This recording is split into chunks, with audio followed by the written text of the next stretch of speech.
Welcome to Midcard Maniacs. I'm Jay. And I'm John. And today's good idea, bad idea.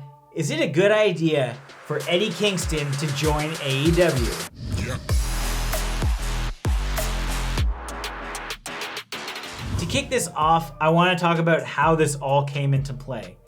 Eddie Kingston is an 18-year veteran, but recently what put him back into the spotlight was Eddie Kingston showed up to ICW No Holds Barred Volume 3, and after his match he called out Zack Sabre Jr., Nick Aldis at NWA, and of course Cody for the TNT Championship. This was basically a desperation attempt to say like, come on Twitter, let's get me on AEW. And it worked. This to me was mind-blowing because I watched the event, it was fantastic. Seeing him call people out, I'm like, this is only really cool if people respond to him. Your homeboys that you run the company with, believe me, they like me more than you. You don't know if it's a work, what is real, what isn't real. So for him to go out and do that, if it isn't a work and it turned into something, then that's a really cool movement that people like to see. And even if it is a work, you're like, oh, this is setting up and cross promotion between indie to, you know, the big leagues, I guess we're calling AEW now.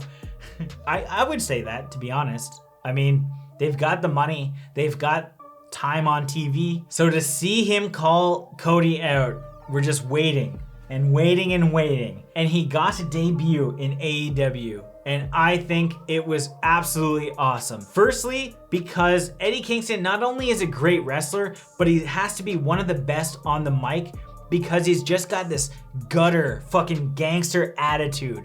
He's from the hood, he was born and raised in the ghetto, and he's got this like aggressive mentality that basically shut Cody down, saying like, you've had a silver spoon, I grow up on the streets, I had to work to where I am, and everything he says, you believe.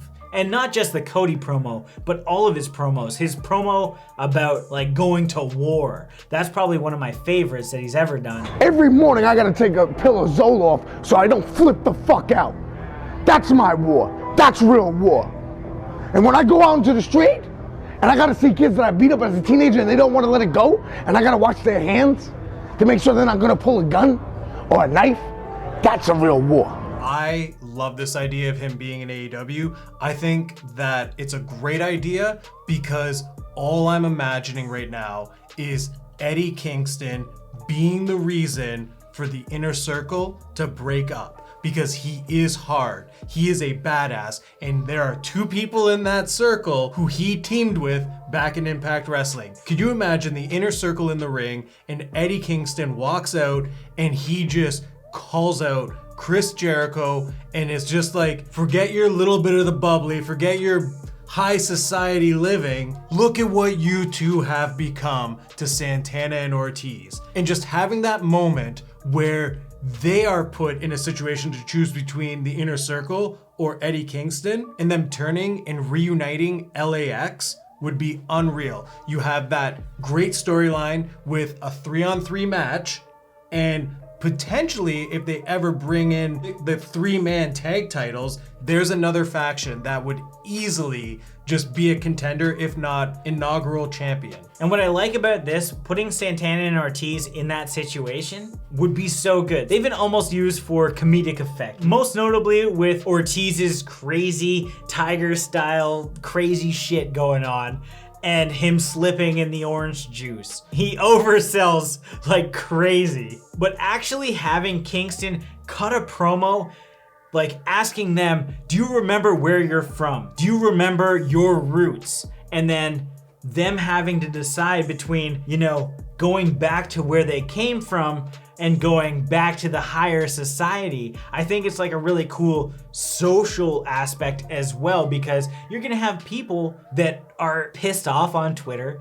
and you're gonna have people that are praising their decision on Twitter. And I think the way that social media has obviously been pushing things in especially AEW, I think it's a great feud to have regardless of which way Santana and Ortiz decide to go. And I guess if like a new LAX is formed, Diamante better fucking be signed and in there, and maybe Ivelisse, I would hope. And honestly, it is a good idea to have Eddie in this promotion because he can be a mouthpiece. And having this promo work would just create for better storylines. Like you can see him calling out Chris Jericho and Chris Jericho fighting back. You could have him calling out MJF fighting back. MJF's is one that I was talking about on Twitter as well. It's just like, imagine him talking about, like, I was born on the streets and this is where I'm at. The same level that you're at, and you were born into this. Imagine just like the viciousness and the sincerity that comes from Eddie Kingston in all of his promos. Like, it almost seems like a shoot and you're not too sure. It's like, did he grow up this hard? Like, how hard has his life been? And if you're unfamiliar, his life has been hard to the point where he actually sold his wrestling boots to pay his mortgage before he actually went to AEW. This guy is hard as fuck. He's a great performer, not only from his promo work, but like his storytelling in the ring. If you saw the TNT Championship match with Cody, it was great storytelling. It's not fast-paced, and it's something that I think AEW desperately needs. We need less super kicks, less thigh slapping, and just more gutter shit. And I think that's what Eddie Kingston brings to the table. Yeah, and like the potential's there with him going against Brian Cage, shutting Taz up. No one shuts Taz up because Taz is the kind of person who can back his words up, and Eddie Kingston can back his words up. So these two button heads, and you got the muscle right there in Brian Cage, it would be a great match. Or even Lance Archer. And can you just picture the Murder Hawk Monster fighting him? These are two hard hitters that, yes, the match may be slower, but it doesn't necessarily mean that it's going to be bad. It's just going to be something that's going to be more gruesome and more intense. Like, you'll feel every punch, you'll feel every hit. And it's just because these types of wrestlers come off as a strong presence, they have that intent to kill, and it's believable. And it genuinely just helps even the pace out of AEW as a whole, because right now we've got a lot of tag teams, we've got a lot of high flyers, there's a lot of fast-paced action. We need slower, more story-based matches, and I think that's what AEW lacks right now. So not only from his talent, his promos, like the fact that he is an 18-year veteran, it's nothing but a good idea to have AEW sign Eddie Kingston. And I agree with this. What'd you guys think? Let us know in the comments. Like this video, and if it's your first time here, make sure you subscribe to the channel to stay up to date with everything Midcard Mania.